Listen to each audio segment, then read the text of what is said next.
Hola a todos y bienvenidos a esta nueva explicación. Hoy vamos a hacer un viaje histórico fascinante para trazar el dramático ascenso y la posterior caída de uno de los imperios más inmensos y complejos que ha visto la humanidad, el Imperio Español. Vamos a desentrañar juntos cómo una península dividida logró transformarse en un abrir y cerrar de ojos en una superpotencia global, para luego, inevitablemente, enfrentarse a su propia atrofia institucional. Es una historia llena de contrastes brutales y lecciones buenísimas sobre cómo se construyen y colapsan los grandes estados.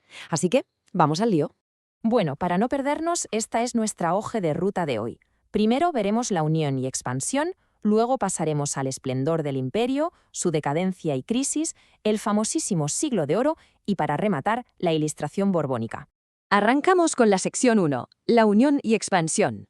Los cimientos de un Estado moderno. Todo empieza con Isabel I de Castilla y Fernando II de Aragón, los reyes católicos. En 1469 unen las dos grandes coronas de la península con su matrimonio. Pero, a ver, lo verdaderamente interesante aquí es que no fue una fusión total, sino una unión personal.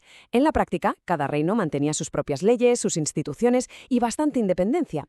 Todo funcionaba bajo un principio súper pragmático de igualdad de poder que seguro que os suena. Tanto monta tanto Isabel como Fernando. Este fue básicamente el primer gran experimento de administración estatal moderna. Y así llegamos a 1492. Menudo año, ¿verdad? Fue un punto de inflexión absoluto con tres hitos que cambiaron la historia. Primero, la conquista de Granada, que ponía fin a la Reconquista.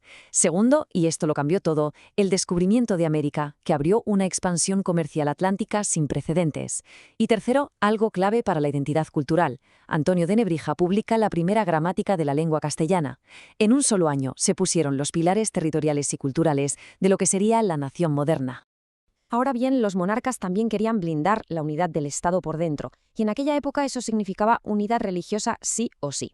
Para conseguirlo tomaron medidas drásticas. Crearon la Inquisición para vigilar la ortodoxia cristiana, decretaron la expulsión de la población judía en ese mismo 1492 y forzaron la conversión o el exilio de los musulmanes.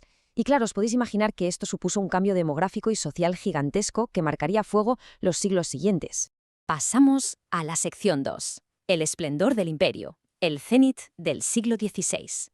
Fijaos bien en este mapa porque es una auténtica locura. El imperio hispano-portugués bajo Felipe II abarcaba partes de Europa, virreinatos inmensos por toda América, costas de África y llegaba hasta las Filipinas en pleno Océano Pacífico. Hablamos de una escala que jamás se había visto en Europa. Básicamente, sentaron las bases de lo que hoy llamaríamos la primera globalización. Era un imperio planetario donde literalmente nunca se ponía el sol. Detrás de esta expansión de película tenemos a dos reyes. Primero, Carlos I, que tenía la gran ambición de montar un imperio cristiano universal, aunque se pasó la vida peleando contra Francia y frenando a los turcos en el Mediterráneo. Luego llegó su hijo, Felipe II, que consolidó esa hegemonía global. Pero claro, mantener algo tan grande no salía gratis. Los conflictos constantes, sobre todo contra los protestantes en el norte de Europa, fueron vaciando las arcas de la corona a un ritmo brutal, demostrando que, al final, hasta el imperio más rico del mundo tiene un límite económico.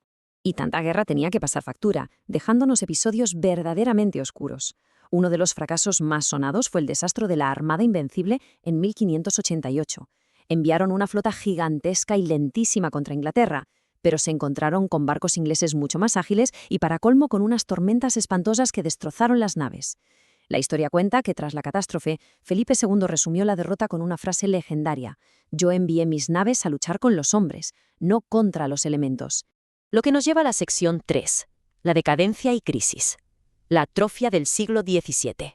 Aquí es donde la enorme maquinaria imperial empieza a resquebrajarse. Llega el turno de los reyes conocidos como los Austrias menores, empezando con Felipe III en 1598, luego Felipe IV y terminando con Carlos II el hechizado en 1665. Durante todo este tiempo, la política exterior fue completamente insostenible, encadenando bancarrotas, guerras agotadoras como la de los 30 años y perdiendo a pasos agigantados el prestigio internacional. Pasaron de ser la gran superpotencia a convertirse en un estado de segundo orden. Si comparamos estos dos siglos frente a frente, el contraste es asombroso. Es el ejemplo de manual de un ciclo de auge y caída. En el siglo XVI todo era expansión económica, crecimiento de población y poder militar. Pero el siglo XVII, bueno, fue una depresión masiva. La agricultura se hundió, la población cayó en picado por epidemias de peste y la constante emigración a América. Y por si fuera poco, estallaron graves revueltas internas en lugares como Cataluña y Portugal. Fue un colapso del sistema en toda regla. Sección 4. El siglo de oro. Esplendor cultural en tiempos oscuros. Llegados a este punto, nos topamos con una de las paradojas más increíbles de la historia. Justo cuando el país se hundía en la más absoluta ruina material, el arte brilló como nunca. El siglo XVII fue el siglo de oro. Es la época de titanes literarios como Quevedo, Góngora, Lope de Vega, Calderón de la Barca y el inmenso Miguel de Cervantes. Y en la pintura, el genio indiscutible de Velázquez. Lo maravilloso de todos ellos es que supieron capturar perfectamente a la sociedad de su tiempo, plasmando tanto la grandeza de antaño como la profunda miseria que los rodeaba en ese momento. Y ojo, que la gran obra de Cervantes, El Quijote, no es solo una historia divertida sobre un hombre obsesionado con las novelas de caballerías. Para nada. Es una radiografía social implacable. Refleja la crudísima realidad de los más marginados de la época, los pícaros, los vagabundos y los mendigos. Cervantes nos daba una lección de sociología pura, mostrando que, por muchos galeones llenos de plata que llegaran de América, esa riqueza jamás llegó al ciudadano de a pie, que seguía atrapado en una pobreza extrema. Entramos en la última parte. Sección 5. La Ilustración borbónica. El despertar del siglo XVIII.